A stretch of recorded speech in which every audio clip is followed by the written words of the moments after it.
gentlemen. My name is Khalid Ansari. I'm from Raleigh, North Carolina, representing Indian American Muslim Council. And I thank you and appreciate you joining in this important session to discuss the persecution of the meek. And I was given the topic to cover Assam, a state in India, where about 4 million people, mostly Muslims and some non-Muslims, are being on the verge of becoming stateless. So a Rohingya-like situation is being created by Hindu nationalists in India. So that's the topic that I want to share with you, and I want to bring the truth to you, and that is where I stand. So actually, let me show this video before I start my presentation. जो भी Rohingya है, जो भी बांग्लादेशी है, अगर ये लोग इज्जत से भारत देश छोड़ के नहीं जाते हैं, तो इन सारे के सारे लोगों को गोली मारकर खत्म करने की आवश्यकता है. So basically, what they are doing is that there is a long history of migration to Assam from India itself, the East Bengal, and now they are trying to make those mostly legal residents, citizens, as illegal, and then use that device to target Muslims, eventually other minorities, and then anyone can be the target of this hate. And I'll show you some factual examples of that.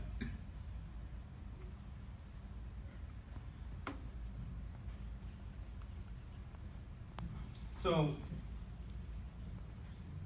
the propaganda is that there are millions of illegal citizens in Assam, and they are affecting their demographic transformation. So a lot of resources are being taken away by the minorities, but the truth is otherwise, which I will share with you. And they are usurping the lands of the indigenous people. These myths, when they are propagated with the collision of the state apparatus and the mainstream media, then it is easy to target the minorities and victimize them in a large-scale violence. And there have been a series of large-scale violences against the Muslims primarily. So a historical context on, if you just look up Assam and illegal, you think that really all those people are illegal. But that is not the case. When India, Bangladesh was part of India, and East Bengal was part of India, a lot of people, wage laborers, were invited by British to cultivate the tea plantations. And there were other waves of migration where non-Muslims were also migrated in large numbers at different times. Before partition, until 71, a lot of people from East Bengal as well as West Bengal migrated into Assam. So if you look at the numbers, the Assam's population increased, the Assamese speaker, from 31% to 56% in between 31 and 51. And this was largely due to Muslims identifying themselves as Assamese. And if this was not the case, then Assamese would not be representing a majority today. And if you look at the growth of Muslims being consistent, then you cannot say that there was large-scale immigration of Bangladeshi Muslims into Assam. So they started off with 16, then this is all before partition, and then they become 23% in 31, 25% until 71, and then so small screen, but this increase, this is mostly because if you look at the general population growth in India, Muslims are on the higher side. The reproductive growth of Muslims is higher than other communities in India. So, however, the fact is, if you look at the decadal growth, Muslims, maybe at one time they were having 4 children, now they are having 2 children. So their decadal growth is declining. So what you will see about the Hindutva propaganda is that, Muslims are going to take over and create a fear factor, and that's how the whole Hindutva agenda is perpetuated. All the time, manufacture myths about Muslims, population increase, love jihad, and ISIS, all these things are manufactured to continue to target, and at the core of this is perpetuating Hindutva, the caste hierarchy. So again, another example at the national level, this is all census data that government collects. And if you look at the numbers, the Muslims' growth of percentage is actually declining significantly. So we don't need to buy into the propaganda of Muslims taking over India. So what is behind these lies? Behind these lies is the Hindutva nationalism, that at the core of it is the caste hierarchy, and those who represent Hindutva nationalism are a minority in India. They will not exceed more than 15%, but they want to continue to be the ruling establishment. And the only way they have been doing this is to continue to use the Muslim factor, the Pakistan factor, and perpetuate their caste structures. And in the process, they would saffronize education, saffronize history, as well as distort history, and as Dr. Baba Sahib Ambedkar states, that it is Hindutva is only a metaphor which the upper classes use to mask their real aim of preserving their hegemony, the Brahminical hegemony, which is, again, as I mentioned, that they don't represent all of India, they don't represent all of Hindus as they claim to.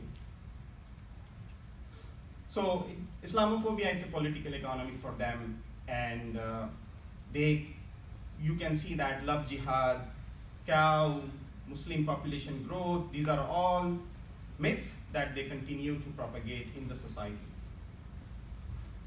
And one of the recent lies that they have manufactured is that it's Mughals who created the caste system, who created the Dalits.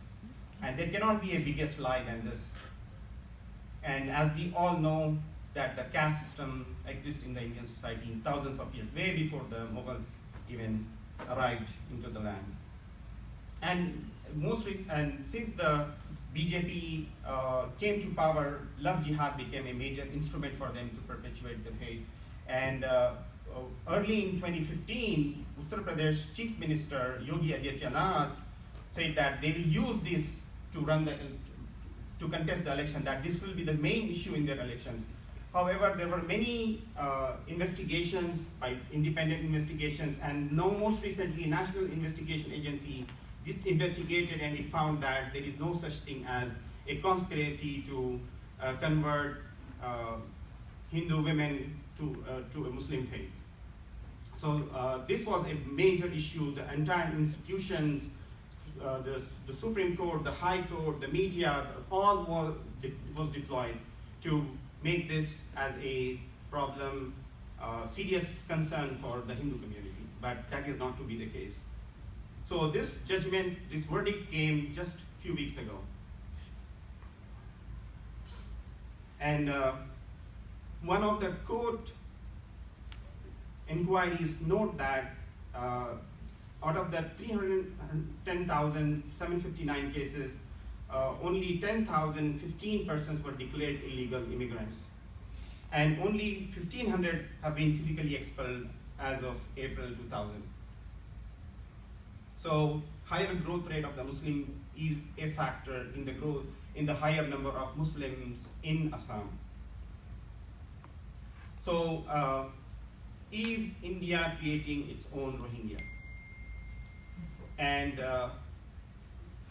what we need to do is we need to create an awareness and burst the myths about all the lies that being propagated by Hindutva administration, and make this an international issue so that there is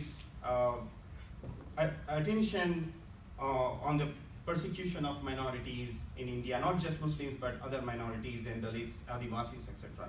So as Swami Agnivesh ji mentioned, that there is a nexus of fascism, capitalism, that is displacing large number of poor people, including the most recent the note ban issue really broke the back of poor, and we need to bring attention to those issues so that these fabrications does not occupy the mainstream discourse.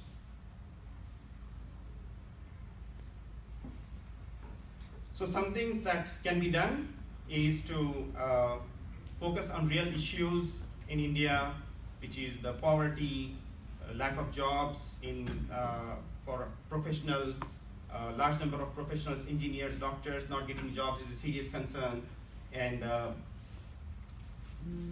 not all SMEs are foreigners. That's the discourse that we need to propagate and dismantle the entire Hindutva propaganda. And as you know, hate, if not allowed to be controlled, it will breed more hate.